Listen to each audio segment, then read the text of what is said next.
Tonight with another threat from the president to deploy National Guard troops to San Francisco. In an interview on Fox News earlier this morning, President Trump said that he had unquestioned power to do so. Take a listen. But we're going to go to San Francisco and we're going to make it great. We're going to make it great. It'll be great. Again, San Francisco is a great city. It won't be great if it keeps going like this. But don't forget, I can use the Insurrection Act. 50% of the presidents almost have used that. And that's unquestioned power. I choose not to. I'd rather do this. It can be fixed. At some point, it gets to where you can't. Mr. Trump has claimed that California leaders have asked for federal intervention. Governor Newsom took to X to respond shortly after the interview aired, writing, quote, "Fact check, nobody wants you here." We reached out to Mayor Daniel Lurie's office for comment as well. Spokesperson pointed us to his statements from earlier in the week saying crime in San Francisco is down 30%. At a separate event today, we asked State Senator Scott Wiener for his reaction.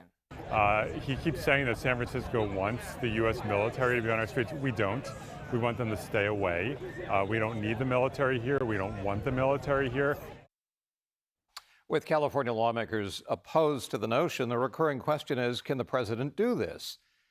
And for an answer, we have CBS News legal analyst Jessica Levinson. Jessica, thanks for joining us. If the president insists on sending in troops, does he have a legal basis for doing it?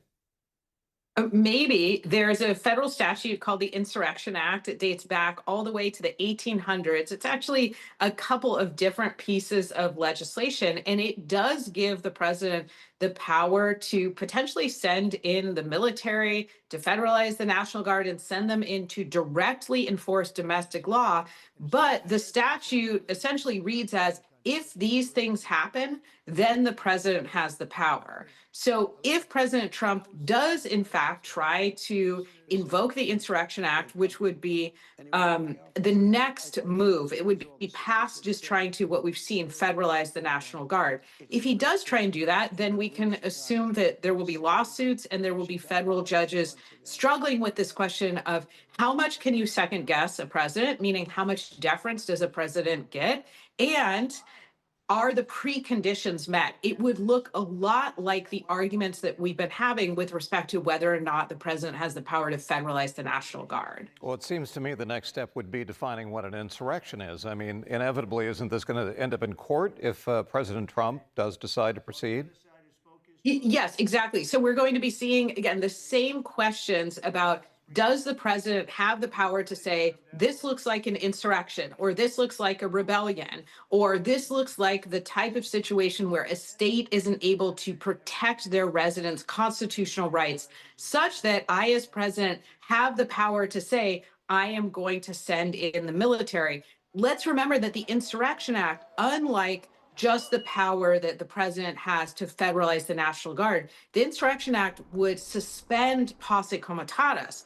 Posse comitatus is a separate statute that says the military does not directly enforce domestic law.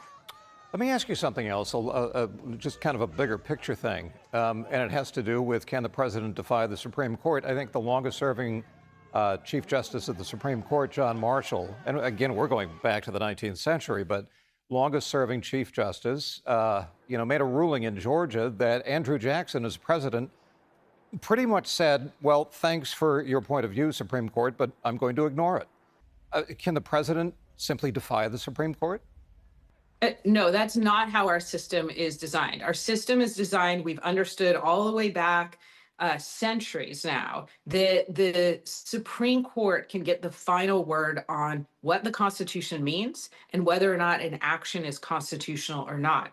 Now, certainly there can be vigorous arguments, but our understanding for a long period of time has been, if there is a Supreme Court order, then the co-equal branches comply with that order.